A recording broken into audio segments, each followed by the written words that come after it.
¿Qué es la resonancia? Casi todo el mundo piensa que la resonancia es lo que se oye al dar una palmada en una habitación amplia.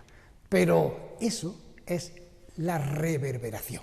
La resonancia es en realidad algo mucho más atractivo. Tenemos este diapasón, lo ponemos en vibración, se oye muy poco, y al aplicarlo sobre la caja, ahora aumenta enormemente la intensidad del sonido. Esto sí es la resonancia. ¿Qué es lo que está pasando aquí? Pues vamos a explicarlo de nuevo con el péndulo.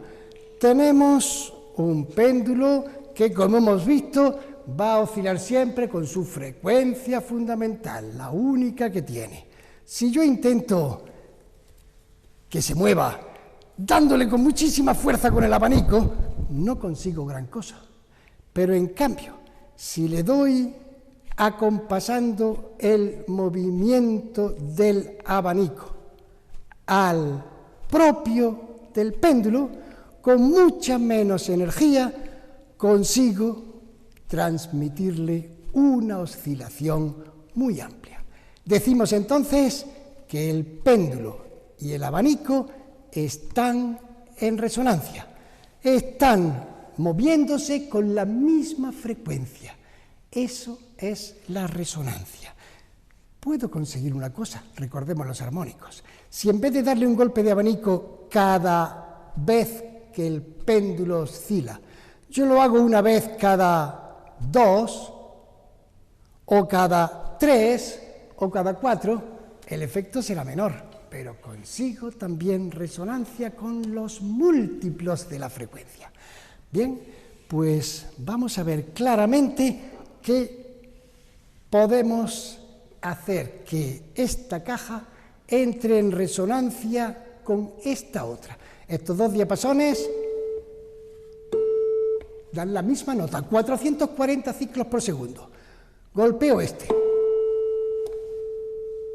Y es el otro el que estaba vibrando. Se ha transmitido por resonancia las vibraciones a esta otra caja. Pero hace falta que la frecuencia sea exactamente la misma. Si yo ahora le cambio la frecuencia al diapasón poniéndole estas pesitas, notamos ahora que la nota es distinta.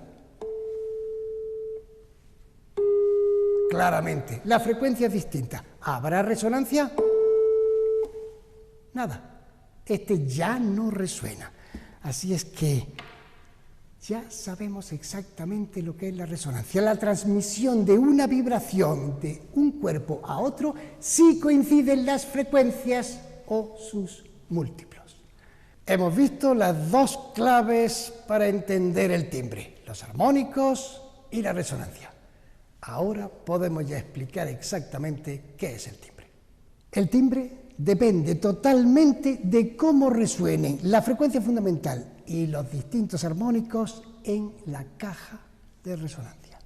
Esta, por ejemplo, que tiene una forma cuadrada, está pensada para que resuene prácticamente solo con esa de los 440 ciclos por segundo. Si cogemos esta de 64, mucho más grave, intentamos que suene en esta caja, no hace nada. Pero sobre la guitarra sí que sigue sonando muy bien. ¿Qué es lo que pasa? Pues que la guitarra no tiene una forma cuadrada, tiene una forma mucho más general en la que hay distintas dimensiones, en las que puede vibrar las distintas frecuencias múltiples que hemos visto que son los armónicos. Pues bien, depende de cómo resuenen esos armónicos para tener un timbre u otro. Esta cajita de música sin caja de resonancia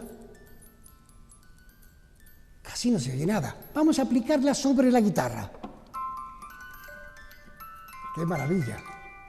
Y en cambio si la ponemos sobre una lámina metálica, también suena, pero muy distinto. Notáis claramente la diferencia, son timbres distintos.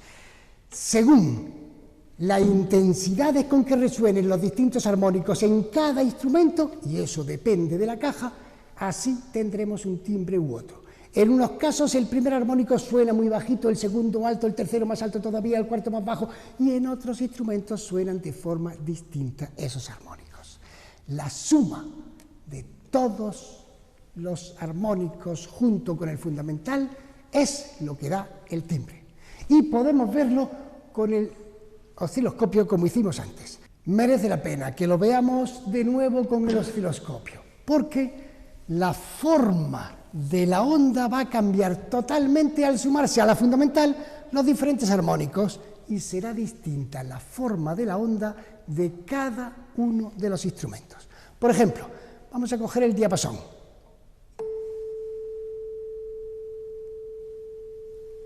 Vemos unas ondas que son perfectas, no tienen ninguna irregularidad. Es un sonido que se llama puro, no tiene armónicos.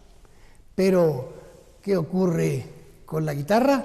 Si ahora damos un sonido, vamos a ver cómo la forma de la onda de la guitarra va a cambiar por completo. Por ejemplo, vamos a ver esta nota. Se nota ya claramente que no es tan perfecta como la de antes. O, por poner el ejemplo más escandaloso, esto tiene un sinfín de armónicos, tantos que cuando en realidad, en vez de tener unos cuantos, tiene muchísimos armónicos, se le suele llamar ruido. Y ahora tenemos una onda enormemente distinta. Hemos visto entonces que el timbre no es más que la superposición de la frecuencia fundamental más los armónicos que son distintos en cada instrumento. Y si os apetece, podemos ver ahora cómo vibran los instrumentos que forman tubos o superficies como los timbales o el gong. Cuando tenemos una superficie que vibra para producir un sonido, tenemos la misma situación que tenemos en el muelle. Unos puntos van a estar vibrando, los vientres, y otros se van a quedar quietos. Lo podemos ver muy fácilmente con esta lámina en la que vamos a espolvorear sal fina, lo más fina posible, espolvoreamos bastante, porque veremos cómo en los puntos en donde hay vibración, los granos de sal van a saltar y van a irse y acumularse en los puntos en donde no hay vibración. Lo más bonito es hacerlo con un arco de violín y producimos la vibración. ¿Cómo salta? Parece que están bailando, realmente están bailando esos granos de sal, pero se forman unas figuras preciosas, unas simetrías en las que estas líneas son los puntos que no vibran en absoluto. Claro que si os habéis fijado, en los timbales no suenan siempre de la misma forma. Si yo coloco el dedo en un punto o en otro, suena distinto. Al poner aquí el dedo, he obligado a que este punto no vibrara y por eso aquí se acumuló la sal. Ahora vamos a tocar en este otro punto para obligar a que ese sea el que no suene y producimos una nueva vibración. El sonido es distinto y la figura simétrica es completamente distinta, tan bonita como la anterior. ¿Y cómo suenan en un tubo? En los órganos tenemos tubos sonando. Aquí vamos a conseguir que nos entre el aire dentro del tubo,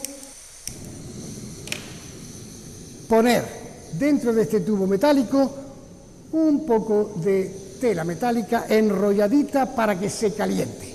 La colocamos sobre la llama y esperamos un ratito hasta que se caliente la tela metálica y entonces produzca una corriente de aire caliente que suba por el tubo y empiece a sonar el tubo. Vamos a ver si ya fuera suficiente. Cuanto que lo separemos de la llama, nos suena.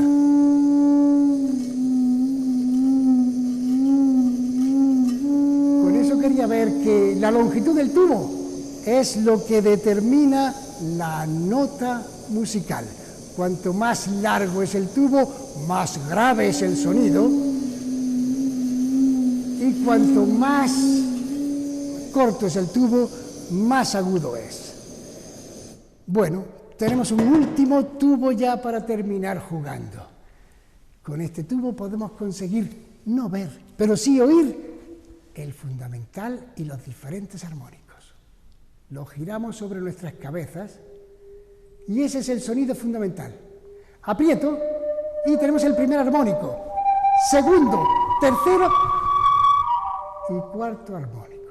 Y si habéis llegado hasta este punto es que el taller no os ha disgustado demasiado, así que os animo a que hagáis vosotros estos mismos experimentos y, por ejemplo, que cojáis tubos como este, de distintas longitudes para que den distintas notas, y os pongáis a hacer un concierto entre todos los de la clase. Que sigáis aprendiendo cada vez más sobre el sonido.